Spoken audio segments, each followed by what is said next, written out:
The curry had gone cold, her phone wouldn't stop buzzing, and I was mid-sentence, telling her how the dog had started sleeping by the front door again.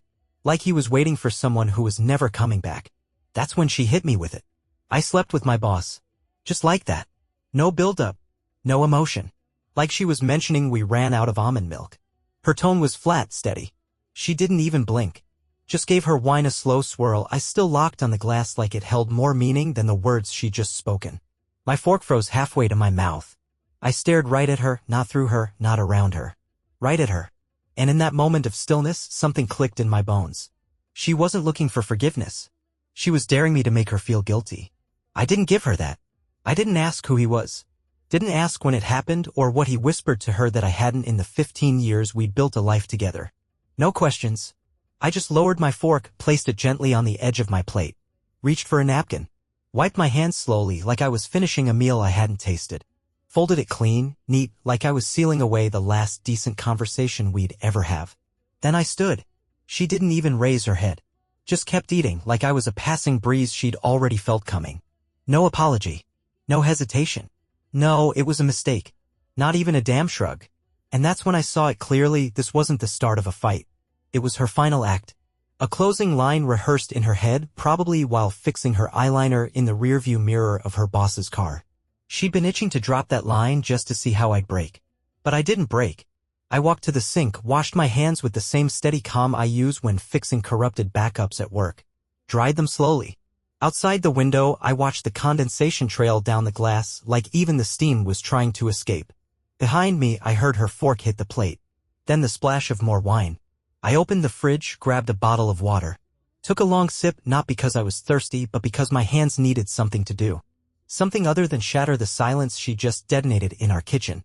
And when I turned to leave, I kept my mouth shut.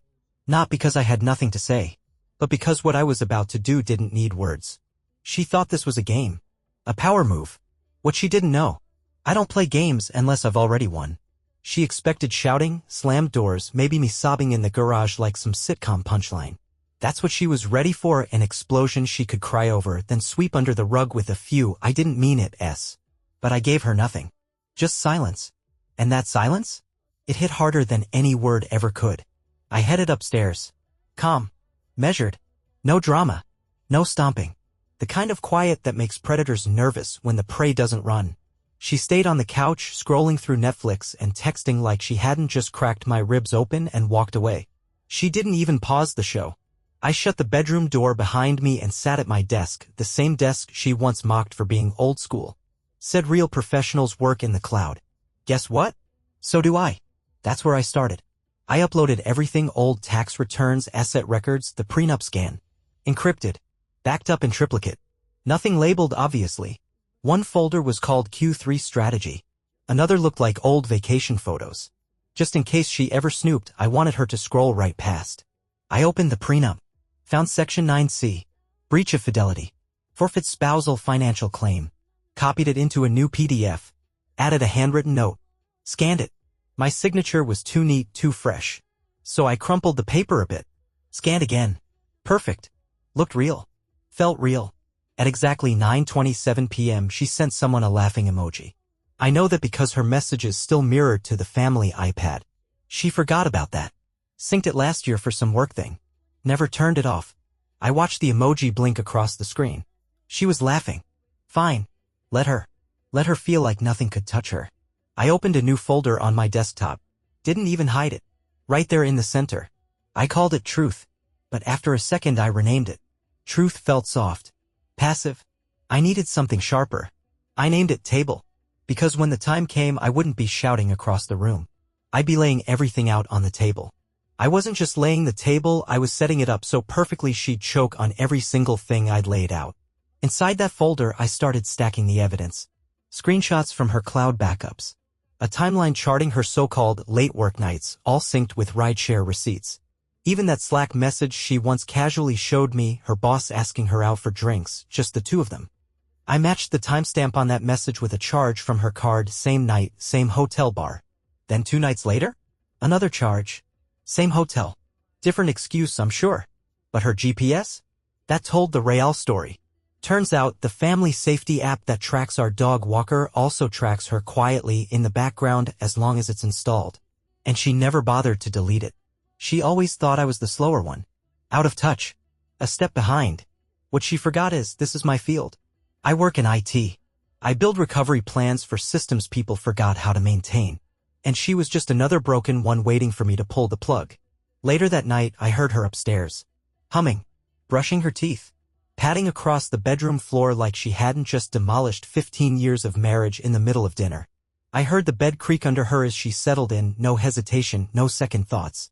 She didn't ask where I was. Didn't wonder. Didn't come looking.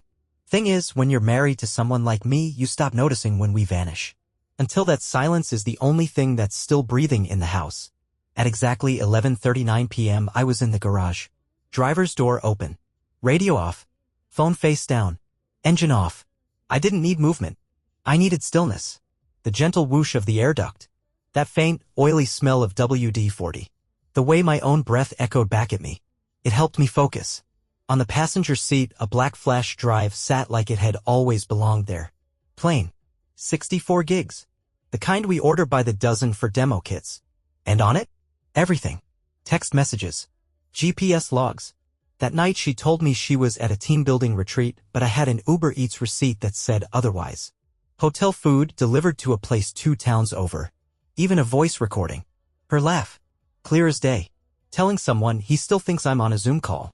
Her guy. The one from the prenup. Oh, he was in there too. Highlighted. Section stamped. Notarized. Signed. Her signature was clean. Confident. Like she believed none of this would ever come back to bite her. I stared at that flash drive the way you stare at a checkmate move. Quiet. Final. At 2:44 a.m. I scribbled down a note. Just 7 words. No threats. No guilt. No emotion. You always said I was predictable. Folded the note once. Slid it into a plain white envelope. Tucked the flash drive in behind it. Heard that soft plastic click. Didn't write her name on the front. Just one word. Enjoy. There was something coldly surgical about how it all fit together. Precise. Controlled. Not a shred of drama. I didn't even feel my heartbeat anymore. I walked back inside. The lights were dim. She was out cold. Breathing slow and steady like she hadn't just buried our life together with a forkful of jasmine rice. No twitch. No restless frown. Just peace. I stood there and watched her for a full minute. And that's when I knew I didn't recognize her. Not anymore. She looked like someone play-acting in my life. Borrowing my routines. Sleeping in my bed. Wandering my home like she owned it. I didn't kiss her goodbye. Didn't even pull the door all the way closed behind me. By 6:03 a.m. I was clean, dressed, and ready. Before I left, I placed the envelope on the kitchen table, right where it needed to be. Centered. Aligned with her chair. So it'd be the very first thing she saw as she reached for her morning coffee, still basking in her own smugness. Let her take that first sip. Let her feel the taste change in her mouth when her eyes hit that word, enjoy. That flash drive didn't shout. Didn't accuse. Didn't rant. It told the truth. Quietly. Completely. Folder 1, messages. Timestamped. Cropped. Crisp like medical records. Conversations with her boss. Midnight strategy chats. Emojis that said way more than words ever could. And then one message that said it all. The way you looked at me in the elevator made me forget I'm even married. His reply? A heart. Hers? A hotel name. No context. No follow-up. Just a location drop. Folder 2, locations. Pulled straight from the Find My Pack app. The one she forgot was still running. Didn't matter that she'd toggled off location sharing in her iPhone settings. Apps speak. APIs whisper. She didn't think to disconnect it from our shared account. April 17th, 5:36 p.m. Her phone sat parked in a Holiday Inn Express lot for 4 hours. She told me she was working at Starbucks. 2 days later. Same hotel. Same boss. Uber receipt down to the minute. Everything lined up so cleanly it was like watching dominoes fall one by one, slow, deliberate, inevitable. Folder 3, audio? She had no clue I'd upgraded the security cameras. One night, while she was tossing together a salad, the mic in the kitchen picked up her on speakerphone, giggling. He's never gonna leave his wife, she laughed. But I don't care. I like the risk. Right after that? The knife hitting the cutting board, slicing cucumbers. Sharp. Repetitive. Cold. It was surreal. Like she was chopping up the guilt so it could go down easier. Folder 4, Legal. Scan PDF of our prenup. Section 9C clear as crystal. Breaking the monogamy clause voids any claim to joint assets. Her signature sat right under it, bold and confident. And beneath that? A brand new page. My updated signature. Dated. Attached to a notarized statement that simply read, I intend to file for divorce upon confirmed breach as stated. No anger. No guesswork. No what-ifs. Just acknowledgement. Then action.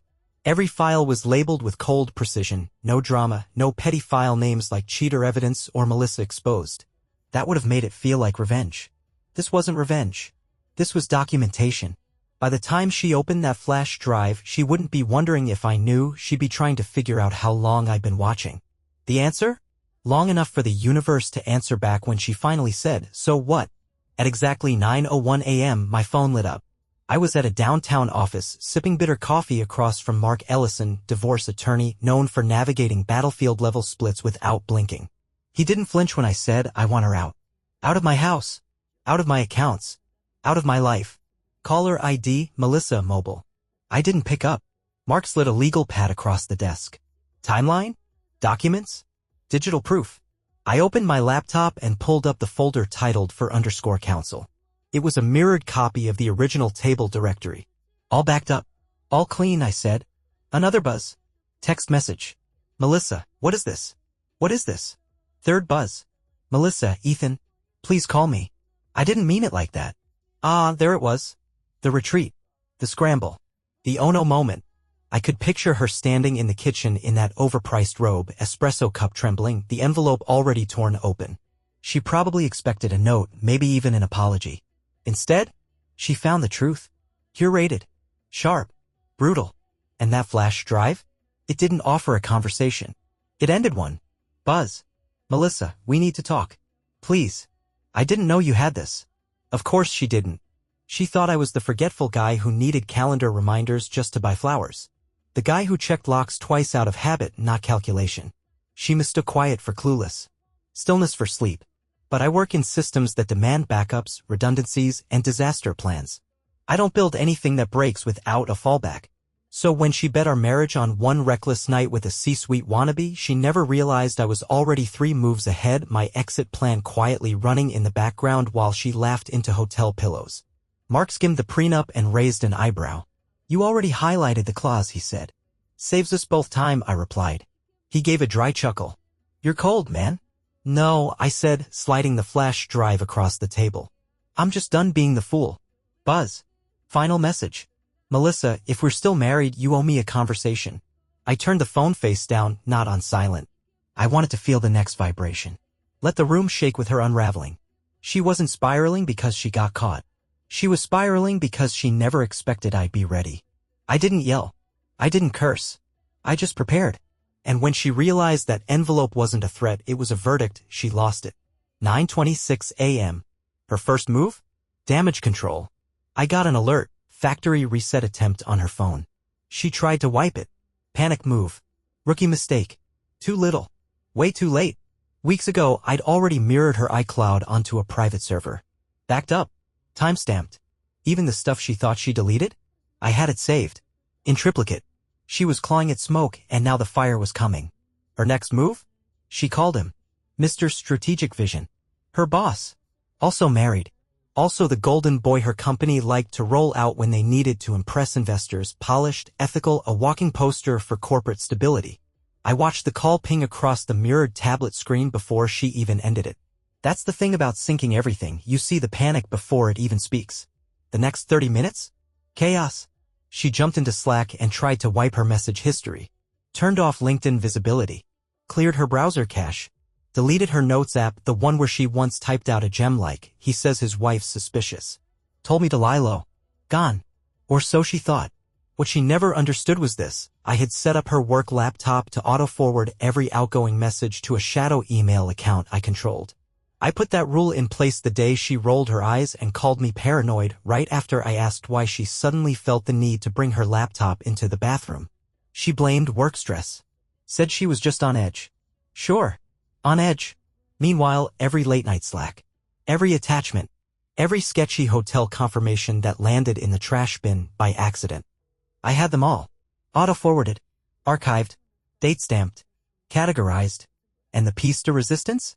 A full-screen recording from one of her work-from-home days. She didn't realize her mic was live. She didn't mute Zoom. And I didn't blink. Her lover's voice came through. You know we can't get caught, right? And hers? Relax. Ethan still thinks I'm working on slide decks. He's harmless. Harmless. That word sat in my chest like a blunt nail. She thought I was harmless because I didn't raise my voice. Because I didn't throw things, or slam doors, or punch walls. She mistook calm for weak. Stillness for stupidity. And her company? The kind obsessed with image, hardcore corporate compliance, rigid PR playbooks, and weekly HR emails about values, ethics, and leadership. One wrong affair. One wrong inbox. And poof, career over. So while she was whispering, delete, delete, delete, I was sitting across from Mark Ellison, calmly pressing send. Email to HR. Another to legal. One more to the anonymous ethics tip line buried at the bottom of her company's site. No explanation. No rage. Just a link to the drive. Password protected. Labeled plainly. Employee misconduct. By the time her phone finished scrubbing those texts, a VP with a serious dislike for scandals was already reviewing her confidential hotel strategy sessions. Let's see how much strategic value her boss has when the board gets wind of that. She showed up mid-morning still wearing the silk blouse from the night before, heels striking the lobby floor like she still owned the building. Hair half done. No makeup. Eyes wide. Not with confidence. With fear. From the 8th floor, I watched the feed play out on the corner security monitor, the same one we used to check vendor arrivals. There she was, dead center, flailing at the front desk like a wind-up toy losing tension. I need to see Ethan. Now. Sophie, my receptionist, leaned back in her chair, completely unfazed. She glanced at the camera. I gave her a single nod. She picked up the phone, calm as ever. Security, we've got a non-cleared visitor refusing to leave. Melissa kept switching tones, 1 second pleading, the next demanding. He's my husband. We need to talk. It's personal. Sophie, bless her, didn't miss a beat. And this is a secure workplace, ma'am. Then I saw it. That moment of realization. That crack in her composure. She turned toward the camera, eyes locking onto the lens like she could see me watching. I didn't flinch. Didn't move. Just stared back. I lifted the office phone and buzzed down. Escort her out. No small talk. No exceptions. Security arrived. Lucas, a former Marine with the kind of presence that doesn't need words. By the time he reached her, Melissa was visibly trembling. We're married, she snapped. You can't do this, Ethan. But I could. And I had. The paperwork was already filed. Emergency motion. Signed, sealed, and stamped by Mark Ellison an hour earlier. The second she opened that envelope on the kitchen table, the wheels had already turned halfway through the track. Lucas gently motioned her toward the exit. Ethan, please, she tried one last time, her voice cracking, just let me explain. I stayed silent. Didn't blink. Didn't even turn off the feed. She was guided out, her figure bending and warping in the reflection of the lobby glass, like a ghost being peeled from a life she thought she still owned. The other employees watched. They always do. Especially the ones she used to cut off mid-sentence. The interns she talked over. The colleagues she dismissed with fake smiles at holiday parties. They didn't say anything. But they saw it all. Reputations don't vanish in flames. They erode slowly, silently. Just like this. After everything unfolded, I closed the browser tab, stood up, tightened my tie, and went back to work. No dramatic exhale. No fist-pumping triumph. Because the fall doesn't happen in an explosion, it unravels through whispers. Corporate dismantling always starts with polite language and soft lighting. They called it personal leave. Her boss, Daniel Cross, once the loudest man in the building, always strutting like he ran the place, suddenly vanished. No morning updates. No Zoom invites. No let's circle back emails. His calendar just disappeared like it never existed. Melissa noticed first. She texted. Called. Checked Slack. Nothing. Not even a read receipt. The same guy who used to message her can't stop thinking about you during weekly staff meetings couldn't spare a single emoji now. By the second day, the office whispers started. No public announcement. Just that still, suffocating silence, the kind that creeps in when people know something's coming but can't say it out loud. Then Thursday arrived. Conference room C, beige walls. Water pitcher in the corner. Legal counsel seated quietly, not introduced. No handshakes. No small talk. That's when she realized this wasn't a meeting. It was a controlled extraction. Before she could sit, the HR rep slid a folder across the table. Calm. Professional. Final. We've received material regarding your conduct, the rep said. Melissa opened the folder, still holding on to whatever shred of composure she had left. Inside, screenshots. Message logs. A printed transcript of the kitchen audio, the one where she laughed and said he's never leaving his wife. But I don't care. I like the risk. There was even a still from a hotel lobby security cam. Her and Daniel. Not touching, but close enough to ruin careers. She blinked. Swallowed. Lied. This is being taken out of context. We were collaborating on a proposal. Someone's trying to make me look bad. HR didn't argue. Just added one more document to the pile. An email. From Daniel. Dated 3 weeks prior. Subject, let's keep this between us. His closing line? If anything happens, deny everything. The silence that followed wasn't awkward. It was absolute. She stared at it like it was written in code. Like maybe if she looked long enough, it'd disappear. It didn't. No lectures. No raised voices. Just the cold hand of policy. Your employment is terminated. Effective immediately. Due to violation of conduct policies and reputational risk. Severance will not be extended. She opened her mouth, but this time, nothing came out. They escorted her to her office. Let her pack under supervision. One HR rep stood by while another revoked her badge access in the system. By the time she reached the elevator, it was already over. And the worst part? It didn't even feel like scandal. It felt like surgery. Later that night, she texted Daniel again. Still no reply. No apology. No closure. He was gone. And now so was she. At 3:11 a.m., my inbox pinged. The time of ghosts and guilt. The hour when people write apologies they never meant to say face-to-face. Subject line, please. No punctuation. No greeting. Just raw panic dressed in digital form. I opened it. Not because I cared, but because I already knew exactly what it would say. These emails aren't written for healing. They're written for control. It started the way they all do. No dear Ethan, no acknowledgement of what she'd done. Just straight into damage control. I made a mistake. It didn't mean anything. I was stupid. Please don't destroy me. Not I'm sorry. Not I betrayed you. Just it. Like the cheating was some vague, floating entity with no real shape. Then came the classic pivot. Let's go to therapy. You can hate me, but we're a team. You and me. We built a life. Ah, the memory bait. Nostalgia weaponized. The same woman who said, so what, now calling us a team. Convenient. Next paragraph? Emotional guilt trap. You never let people in. You always shut down. I thought you didn't care. I was lonely. There it was. The flip. She wasn't cheating, she was reacting. I wasn't betrayed, I caused the betrayal. Classic inversion. And finally, the tail sting. The real reason she wrote it all. It always hides in the last line like poison under sugar. I lost my job. Please don't take everything else too. There it was, the line buried beneath the performance. Not remorse. Not empathy. Just the tally of her losses and a quiet plea to stop the bleeding before it spread any further. This wasn't about love. It was damage control dressed up as prose. I didn't respond. Instead, I printed the email. Crisp margins, 12-point font, black ink on clean white paper. Stapled it. Slid it into a manila folder. Labeled it in my own handwriting. Emotional leverage attempt number 1. Because I knew there'd be more. This was only phase 1 of her campaign, sympathy first. Then guilt. And when those didn't land, anger would come knocking. But I wouldn't bite. She wanted to rewrite our story, reframe herself as the well-meaning, broken woman who just made a mistake. The misunderstood wife finding her way back. What she didn't know was that the story already had an ending. I'd written it. She just hadn't turned the final page yet. It was a Sunday. One of those warm, soft days built for pretending nothing's wrong. The sky too blue. The breeze too gentle. The kind of weather denial loves to hide in. Melissa picked her favorite cafe. Outdoor tables. Lavender lattes. Overpriced avocado toast. The place where she used to post her #self-care pics like she was untouchable. She wore those massive sunglasses, the ones that made her feel smaller, hidden. And that soft cream sweater she always said made her look like success wrapped in cashmere. Her sister was already there, chatting about a neighbor's divorce. The irony? Thick as fog. Then the courier arrived. Khaki vest. Clipboard. Calm eyes. The kind of man who could walk through fire without blinking. Are you Melissa L? He asked.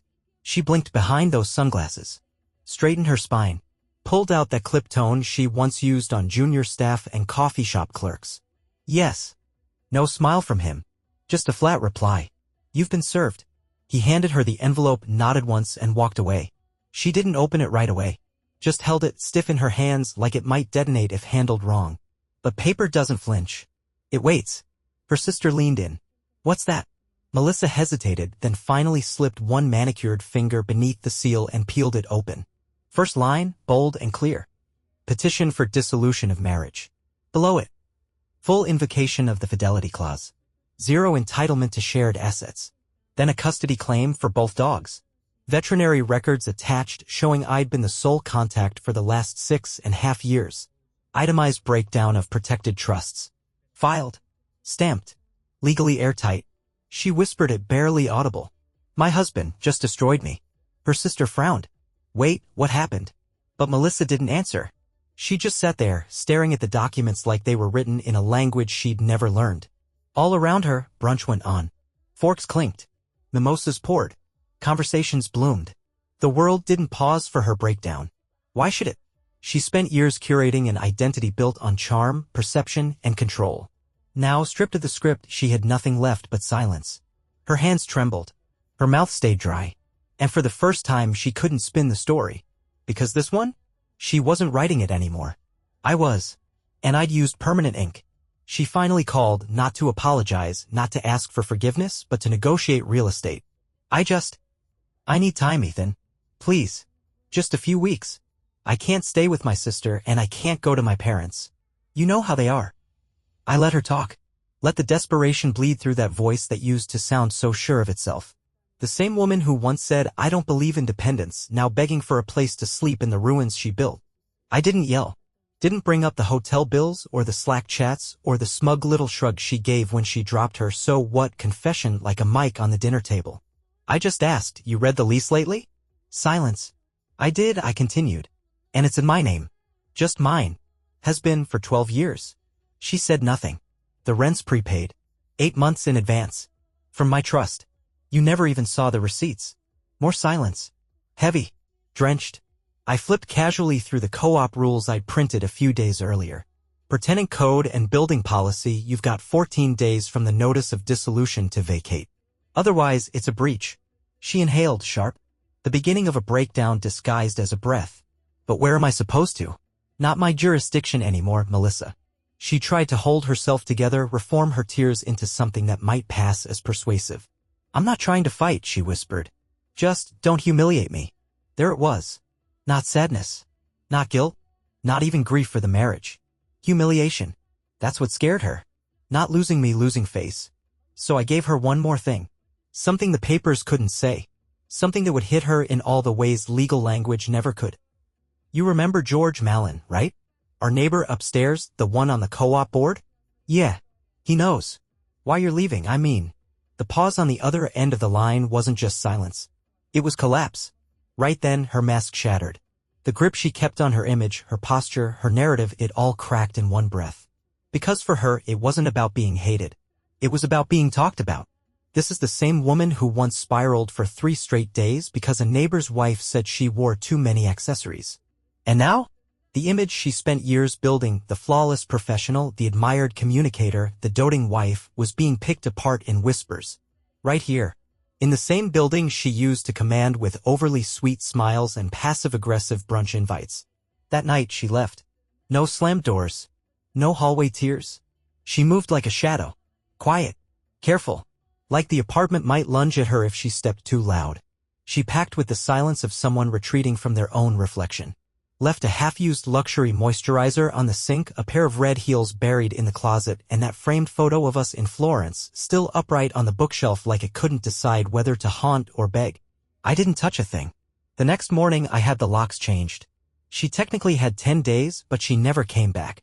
Not because she couldn't, but because for someone like Melissa, showing up when the mask's already slipped is worse than exile. She couldn't bear the thought of being seen stripped of her power. And now? The walls she once held up with charm and curated perfection knew the truth. Her kingdom? Gone. What was left? Just the echo of a door closing. And the sound of consequences walking in, finally on time. Exactly 1 month later, almost to the minute, my phone lit up. Her name. Still saved. Not out of affection, but because I was waiting for the final ping.